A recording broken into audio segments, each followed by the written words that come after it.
సోమవారం నాడు తలస్నానం చేసి రాగి చెంబుల్లో స్టీల్ చెంబుల్లో నీళ్ళు తీసుకొచ్చుకోవాలి. దేవుని ఇంటే కానీ దేవుని తరాల దగ్గరనే కానీ శుభ్రమైన స్థలంలో మంచిగా చాప వేసుకొని కూర్చోవాలి, పందెం పెట్టుకోవాలి.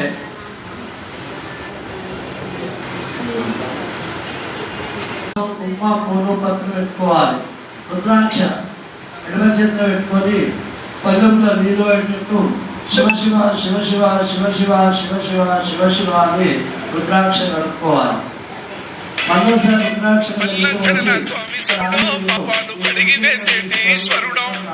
లోపల తీసుకోవాలి. శూలాన్ని కడిగి బొట్టు పెట్టాలి. రాజేశ్వర స్వామి ఫోటో కూడా బొట్టు పెట్టి దీపం ముట్టియాలి, ఊబత్తు ముట్టియాలి.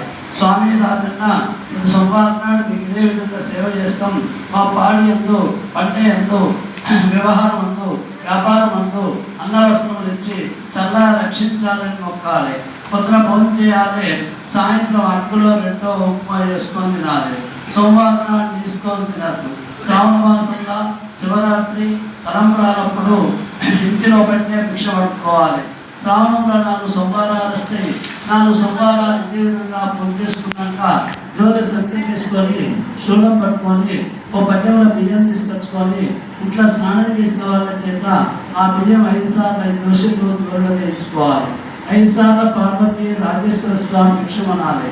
ఇట్లా 4 వారాలు వస్తాయి.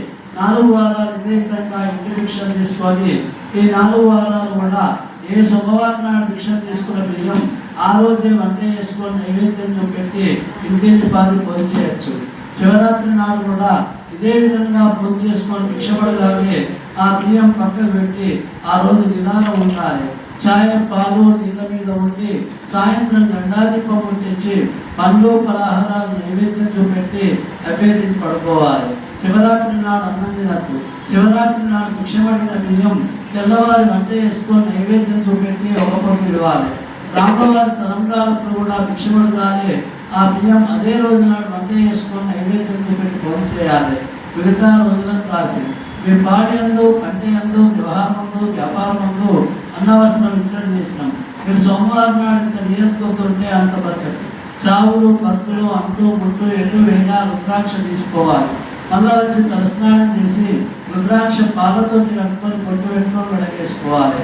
ఒక సోమవారం నాడే దేవుడి పేరు మిగతా రోజులను రాసి అన్నిటి శాంతి దీర్ఘాయుష్మస్తు మనోవాంఛ ప్రసిద్ధిరస్తు ఆచంద్రాత్మ వంశాభివృద్ధిరస్తు సర్వే జన సుఖినో భవంతు.